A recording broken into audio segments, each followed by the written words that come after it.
Good evening, my friends. Coming in December, members of Congress have a long list of urgent deadlines facing major bills. Government funding is set to expire on December 3rd, which means Congress will have to pass a continuing resolution before then to keep the government funded. Failing this will be the same as past shutdowns. Federal workers will be furloughed and government services cut until Congress can get a funding bill to President Biden's desk. The debt ceiling battle is the most concerning of all the issues facing Congress in December, as a debt default could well lead to catastrophic economic consequences. Okay, my friends, let's take a closer look at this story and a few others together. Welcome to the Eye Opener. I'm your host, Michael Lewis. Republicans earlier this fall asked Democrats to pass a debt ceiling increase on their own without a Republican vote. This would require them to use the reconciliation process in the Senate, which Republicans believe is fair because Democrats are using the same process to avoid a filibuster and pass their massive spending bill. Democrats are adamantly opposed, demanding a bipartisan vote. The last time Congress faced a government shutdown when Democrats refused to budge, Senate Minority Leader Mitch McConnell reversed his position and found some Republican votes to raise the debt ceiling, but he vowed that Republicans would no longer help Democrats. Meanwhile, Senate Majority Leader Chuck Schumer has not abandoned his position that any debt limit increase should receive 60 bipartisan votes in the Senate. McConnell's office said it had no updates on debt ceiling negotiations. House Democrats finally passed their massive reconciliation spending bill earlier this month. Now, they hope to send the bill to the Senate for a vote before Christmas. But they will face a major hurdle in the Senate because Pelosi has not pre-negotiated the bill with the Senate, meaning that key votes such as Senators Joe Manchin and Kyrsten Sinema have not agreed to vote for it. Democrats are expected to almost certainly need to cut a lot from the bill to get Manchin and Sinema's support. But how much can they cut without losing the votes of progressives in the House? And the National Defense Authorization Act is a massive bill passed by Congress each year to set U.S. military priorities. The Senate took up the bill relatively late this year, and the two chambers now have just 1 month to resolve their differences and pass the bill. Many Republicans may use this must-pass bill as an opportunity to force Democrats to take a tough vote. Although the next presidential election is still 3 years away, the Biden administration's failed left-leaning policies, which have led to the worst inflation in nearly 30 years, coupled with the southern border crisis and the disastrous Afghanistan withdrawal, have continued to reduce Biden's support, and the polls clearly show it.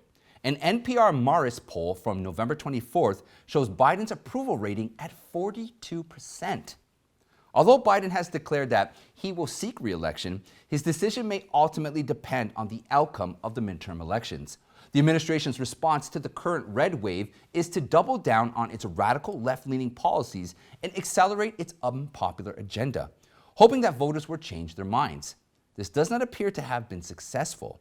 The fact that he has not improved in the polls in battleground states since Congress passed the $1.2 trillion infrastructure bill is a terrible sign for Democrats, hoping to hold on to the House and Senate majorities. And Biden's $1.75 trillion Build Back Better agenda is also likely to be blocked by Senator Joe Manchin and Kyrsten Sinema. The far left wing of the Democratic Party is weighing the prospect of another candidate to replace Biden should he lose in 2022. Vice President Kamala Harris and Transportation Secretary Pete Buttigieg will likely enter the race as potential candidates. But Senator Bernie Sanders has also shown a willingness to run again. Congressional Budget Office review confirms that more than 6 million illegal immigrants in the United States would receive amnesty and access to government benefits if the Democrats' $1.75 trillion Build Back Better Act is passed. The CBO concluded that approximately 6.5 million non-citizens who illegally crossed the southern border before January 2011 would be granted parole and immediately go from being in the country illegally to suddenly being legal. About 3 million of these people would be eligible to become legal permanent residents. The proposal would be the largest amnesty ever granted. The CBO certified that all parolees and legal permanent residents, like their relatives, would be eligible for a number of federal benefit programs, including health insurance subsidies under Obamacare, Medicaid, the Earned Income and Child Tax Credits, Social Security, and Medicare. The CBO also found that the bill, while increasing federal revenues by taxing these parolees in the short term, would also increase federal deficit in the long term. A recent Harvard-Harris poll shows that more and more Americans, 62%, are rejecting the demands of transgender activists. There is also growing evidence that parents are concerned about the growing damage transgenderism is doing to their children, because transgender treatment is essentially a form of chemical castration. According to Chief Physician and Pediatric Dr. Richard Nygard at Karolinska University Hospital in Sweden, it can affect mental health in ways you don't expect or want, which can ruin a child's life. Children who have been damaged by transgender treatment may soon begin suing the doctors and activists who approved it. Those transgender activists claim Americans should abandon the perception that men and women are biologically different and instead agree that people should be treated as whatever gender they prefer that day.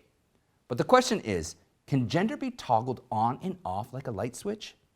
In contrast, however, most Americans recognize that biological differences in males and females are inevitable, complementary, and valuable, and must be recognized by a nation's culture and laws.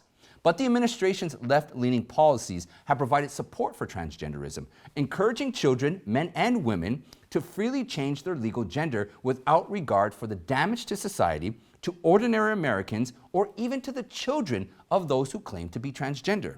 Alarmed by the growing damage caused by transgenderism, the Washington Post, which has always been pro-transgender, also published an op-ed saying that the growing transgenderization of American children is unscientific, unsupervised, and out of control.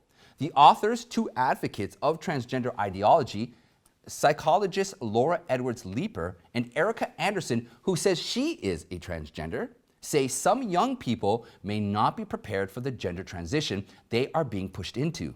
They should be encouraged to do deeper, more thoughtful explorations of the issues before using hormones and cosmetic surgery, because once they begin conversion treatment, they are on an irreversible path. Given the current disdain for ordinary Americans by so-called elite progressives in mainstream media, activist groups and universities have suppressed any impartial scientific, medical, and ethical debate because of their contempt for regular Americans. This coverage will help Americans have an unbiased debate on this issue and pass laws in state legislatures that protect K-12 children from transgenderism in school sports and have potential to get progressives to acknowledge the harm done to children. National Institute of Health, NIH, Director Francis Collins told Fox News on Sunday that the current coronavirus vaccine is likely to be effective against the new Omicron variant, but it is still too early to say. Collins said that the number of genetic mutations in this variant is unprecedented compared to previous variants. It does raise concerns about the ability of existing vaccines to protect against this variant, but at the moment we just don't know. The impressive rate of transmission of this variant suggests it is highly infectious, but the severity remains unclear.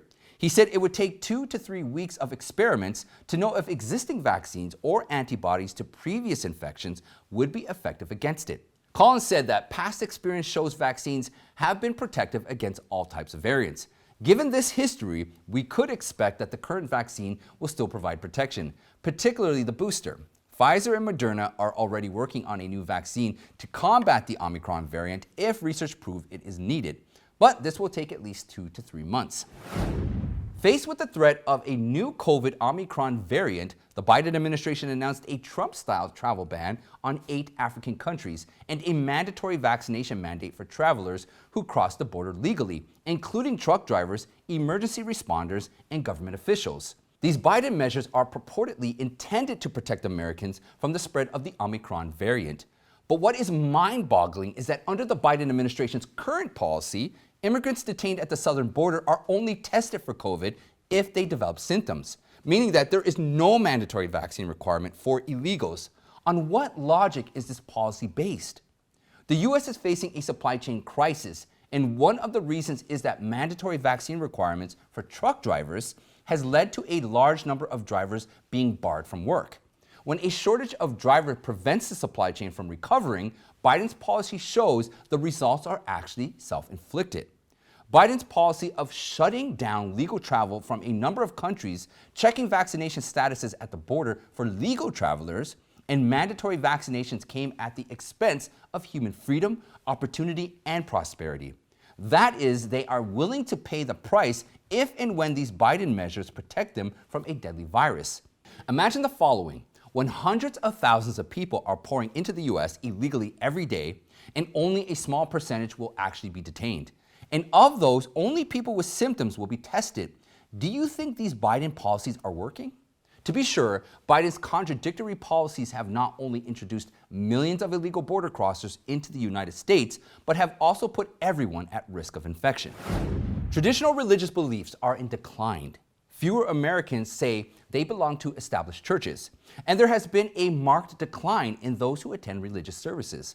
Some Americans see this as just a sign of the times, a cultural change. Critics of traditional religion see this as a trend that is inevitable as we move away from outdated beliefs not suitable for our modern times. Neither view, however, is consistent with the dominant political tradition in the United States. That tradition sees religion as an important component of American political culture. According to this ancient understanding, the American administration could not serve its purpose if people did not enjoy their religious beliefs and could not practice them. In other words, the United States could not truly be America.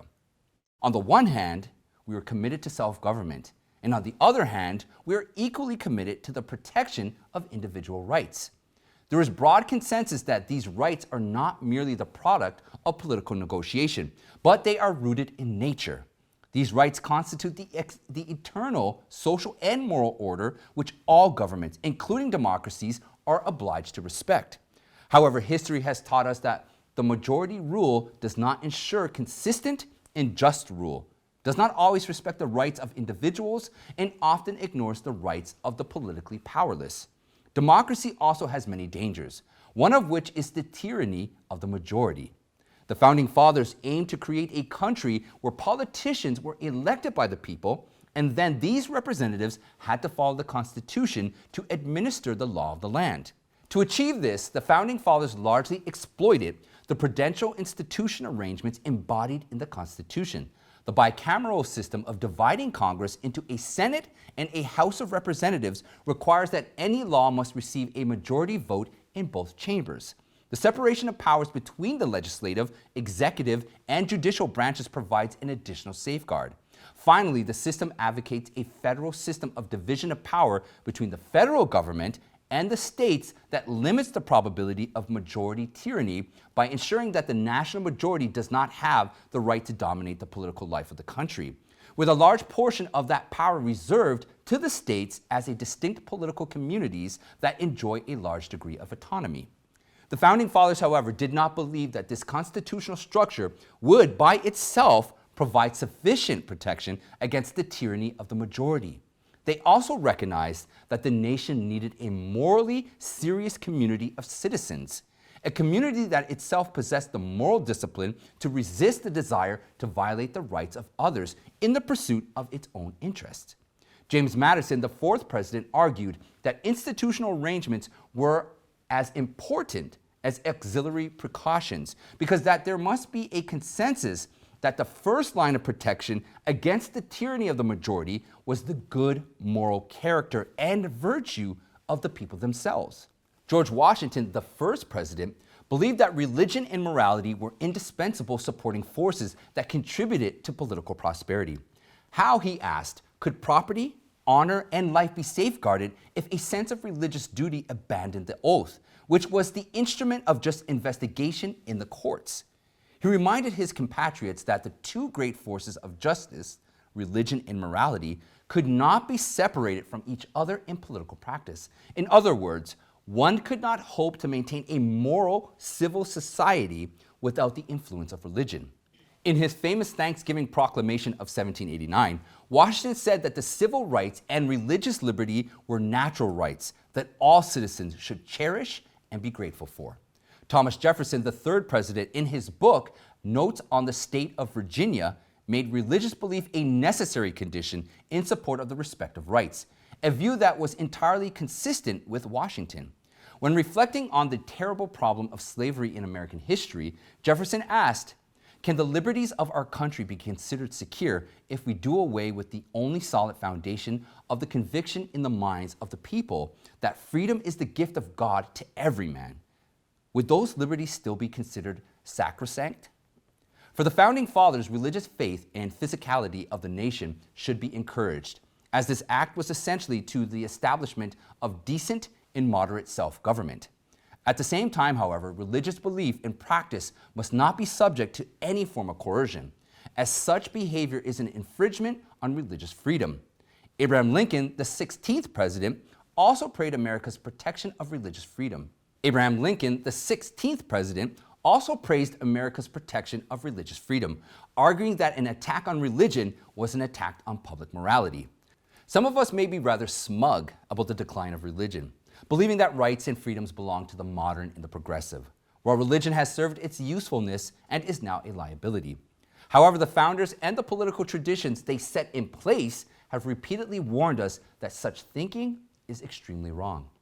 Religious practices support and promote the morality necessary for a free society, and therefore, as President Washington said, "We are patriotic and pious, and therefore we promote religious belief and practice." As Alexis de Tocqueville, a French political thinker, wrote in 1835, "Authoritarianism can be without faith, but a free society cannot. If a people cannot fear God and think they are righteous and reckless, where will they be? Where does that nation go from here?" And that's it for today, my friends. Check out the playlist right here for more eye-opening content. You can join me in the Eye Opener Telegram chat room and follow me on Newmaker, Gab, Parler, and Getter. Now don't forget, please sign up to the email list so that we can stay in touch. I'd like to thank you all, and I'll see you next time.